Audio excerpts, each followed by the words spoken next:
It can't get any worse than this, right? Has there been a worse top 6 side that we've ever seen in Premier League history? Ruben Amorim's so-called mighty Reds are sitting 16th in the Premier League table, which is shocking enough on its own. But just when you think it can't get any worse than it has, they've gone and lost the Europa League final to Tottenham Hotspur. Yes, to Spurs, the club that is renowned for bottling finals. And now we're left asking, which is actually more humiliating? Sitting 16th in the Premier League table or losing to Tottenham Hotspur in the final of a Europa League? So how did it come down to this? Where did it all go wrong for one of the biggest clubs in world football? And more importantly, what does this mean for Manchester United's future? Let's break it all down. Let's be honest here, Manchester United's decision making ever since Sir Alex Ferguson left the club has been shocking. It has been abysmal. And for years, it was so easy to point the finger at the Glazers. They were the scapegoat, they were the villains, the excuse that fans would always fall back on. But recently, it's been INEOS and Sir Jim Ratcliffe in charge. So the question is, why hasn't anything in the footballing side changed? Why are the footballing decisions still so poor? Let me walk you through it, and I'm only going to focus on the footballing side. We've already seen how poor the humanitarian side has been, how they've treated their workers, how the staff has been treated. But I just want to focus solely on recruitment recently at Manchester United. Back in 22-23, pre-INEOS, Manchester United splashed some cash. Antony for 80 million, Casemiro for 60 million, and Lisandro Martinez for 45 million. The fans loved it, but even at that time, there were obvious red flags with a couple of these players, especially with Antony, who was coming from the Dutch league and they were paying so much money, and Casemiro, who had already won the lot at Real Madrid and was coming for a payday at the time. You could already tell that these moves were not long-term successes at Manchester United. Then came the 2023-24 season under Erik ten Hag. Højlund for 60 million, an unproven striker from Serie A. Mason Mount for 50 million, injury prone and entering the final year of his Chelsea contract. Andre Onana for 35 million, a possession-based keeper in a team that wasn't keeping possession. And now we come to 24-25. You think it's all going to change because now INEOS have big boys in charge. Dan Ashworth, Omar Barada, Jason Wilcox, amongst other people who have been rated very highly in the industry. They signed Lenny Yoro for 50 million, Ugarte for 40 million, De Ligt for 35, Xerxes for 30, and Patrick Dorgu for about 20 million, amongst other signings that they've also made. So my question here is, all of these signings that I've named in front of you, where is the plan? Where is the identity? Because I don't see one. You're signing a squad full of contradictory profiles, mismatching styles. There's no consistent footballing vision. Dorgu and Yoro are talented young prospects. De Ligt, Ugarte, Casemiro, defensive-minded, deep block shin kickers. Onana, Xerxes, Martinez, and even Mount are all built for possession-based football. Højlund, well, he's just been anonymous. And Antony, let's not even go there, but he's doing better now that he's joined Real Betis, who are actually using him in a better way than anything that Manchester United ever produced with him. So now Ruben Amorim has walked into a broken squad. A squad not built for him because he plays a 5 at the back. A squad full of puzzle pieces that just don't fit because there's so many clashes in their playing styles. And it gets worse. INEOS could have sacked Erik ten Hag in the summer, but they decided to give him a new contract so that he could have a clean slate and a fresh start after he won the FA Cup. If they brought Amorim in the summer, he would have had the preseason, he would have had the transfers that he would have wanted, but instead, Erik ten Hag was able to splash 200 million on players that definitely don't fit Ruben Amorim's style of football. They sacked him straight after. About 5 or 6 games in, he's sacked. They bring Ruben Amorim in, and you already know that this squad is not made for a team that wants to play 5 at the back, counter-attacking football, fast transitions, when you only got about one fast player in your team. Now look, let's be clear. I know the squad doesn't suit Ruben Amorim, but he is not blameless in all of this. Yes, he walked into a broken squad. Yes, the foundations of this Manchester United team are already shaky, but he has not helped himself at all. The results, they haven't improved one bit. He's currently got Manchester United sitting 16th in the Premier League. Relegation teams would sack their coaches for the type of football, for the type of results that he's been getting at Manchester United. That's not disappointing. That is completely and utterly unacceptable. But what's made it worse is how he's gone about it. When he first arrived and things started going south, what did he do? He started blaming the Manchester United players, calling this the worst Manchester United team he's ever had or ever seen. I'm sure the players definitely appreciated that and really wanted to play for the coach after that. He's had meltdowns after games where he's smashing TV monitors, storming out of press conferences. You're managing Manchester United. You're not here to throw tantrums. You're here to be a big boy. Show that you have the elite mentality to be managing one of the biggest clubs in the world. And then you have the Marcus Rashford situation. Don't get me wrong, Marcus Rashford has issues. There's been issues with his training. There's been issues with his performances. But Ruben Amorim completely isolated him from the first team squad. Made him train with the under-21s. Tried to make a statement by using Marcus Rashford, a homegrown boy, someone who has been with Manchester United from a young kid to what he is now. And in January, he was gone to Aston Villa. You all knew he was going to leave. But if we're being honest here, and we're being honest with ourselves, Marcus Rashford, even if he's out of form, was a better attacking option than anything Manchester United currently have. He's playing Rasmus Højlund since January, and the guy looks toothless. He's more suited to being a centre-back than a striker right now.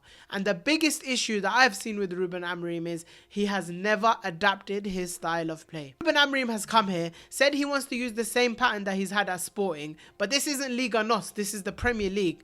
He keeps trying to force this 5-2-3 system onto a squad that's definitely built for a 4 at the back system, and this is the result you get. His team looks predictable, slow, unbalanced, no patterns of play, no one wants to watch them play, they're not entertaining at all, and I'm sure the fans are frustrated.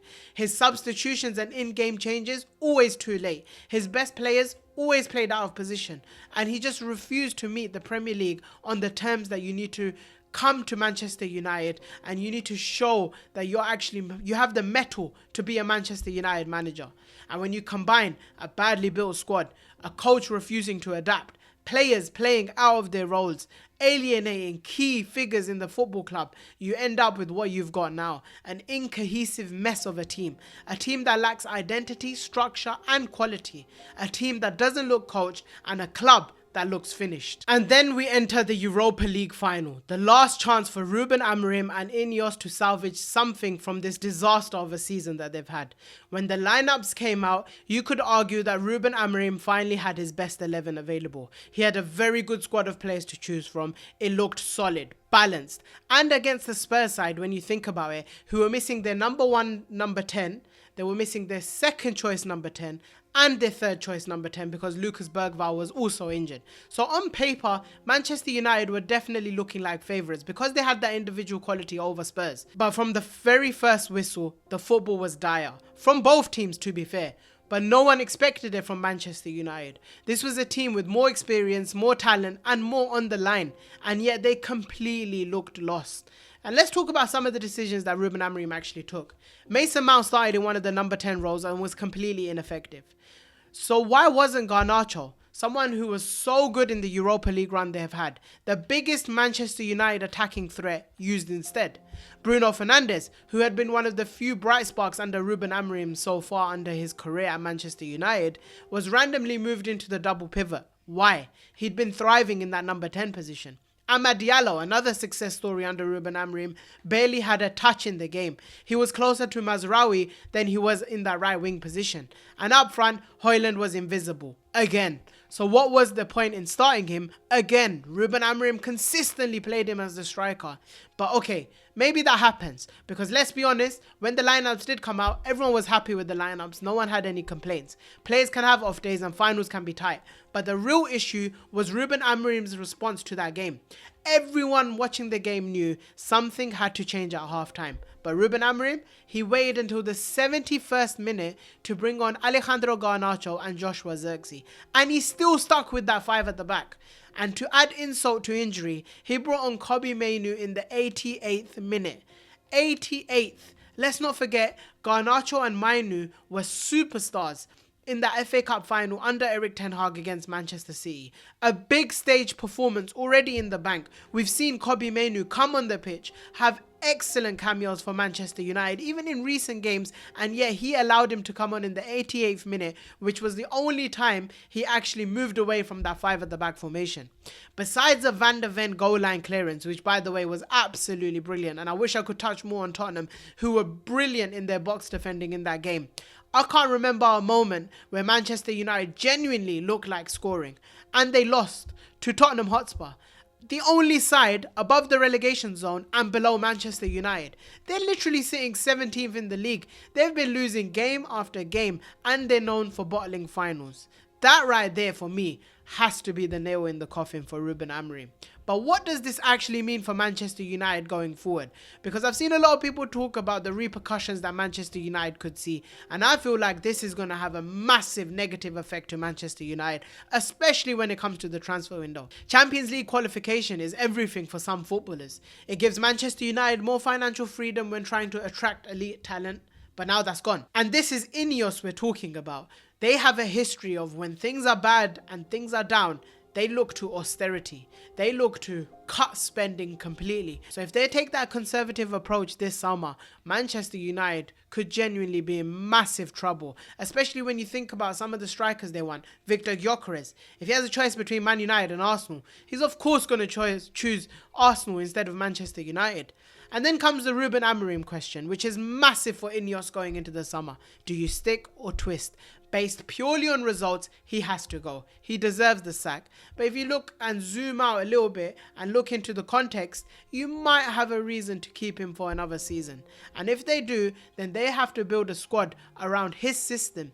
You need to get him players around his system, which is very niche and needs specific profiles. So if it doesn't work out, you're left with a squad built for a specific coach who's no longer there. It's a massive gamble because if you bring in a new coach who wants a 4 at the back formation, half of the players will become sunk costs for the club. Then comes the transfer targets. Like I said, Matheus Cunha, don't get me wrong, he might join because he's got a release clause and he plays for Wolves. Liam Delap is another player. But I wouldn't say they're massive needle changes. They don't make Manchester United suddenly become this top 6 team. But Victor Gyökeres, a known goal scorer up front, who might have joined Manchester United had they had Champions League, he's only thinking about Arsenal, or he's only thinking about a team that's at the top of the Premier League. And don't forget, in the current squad, some players might look to leave. Bruno Fernandes has interest from Saudi, and now they're not in the Champions League, he might take it. What about Alejandro Garnacho? He's clearly fed up of Ruben Amorim. We saw his interview. That guy is disgusted by Ruben Amorim. And of course, his brother on Twitter, who's always at it, was after Ruben Amorim too. And then you have Kobbie Mainoo. These two, especially Garnacho and Mainoo, were meant to be the future of Manchester United. But I wouldn't be surprised if both of them leave in the summer. My guy's sitting on the bench in the Europa League final when he was the FA Cup final hero. And now he's a bench warmer, complete bench warmer. I'm seeing Manu Ugarte start in front of him, and I'm seeing Bruno Fernandes moved into a double pivot in front of him. That's probably because he doesn't suit the system, but you're meant to build the system around your best players. And if Manchester United believed Kobbie Mainoo to be one of their best players, which he could inevitably become, then they should have built the system around him rather than make him a bench warmer. And all of this means one thing: Manchester United are in serious trouble. If they don't turn things around in the next season, the transfer window is going to be massive for them. And every decision they make from this point has to be right. Otherwise, this downfall could be permanent and for a very long time. We could be seeing a giant of football truly fall to pieces. That wraps up my full breakdown of Manchester United's defeat to Spurs. I looked at the actual game, before the game, and what it means after the game. But more importantly, the wider implications of the club going forward. If you enjoyed this deep dive, don't forget to drop a like. Comment your thoughts on whether Ruben Amorim should stay at Manchester United or if he should leave. Subscribe for more football breakdowns. As you've been seeing, I've been quite consistent. Don't forget to hit the notification bell so you know whenever I upload. And peace.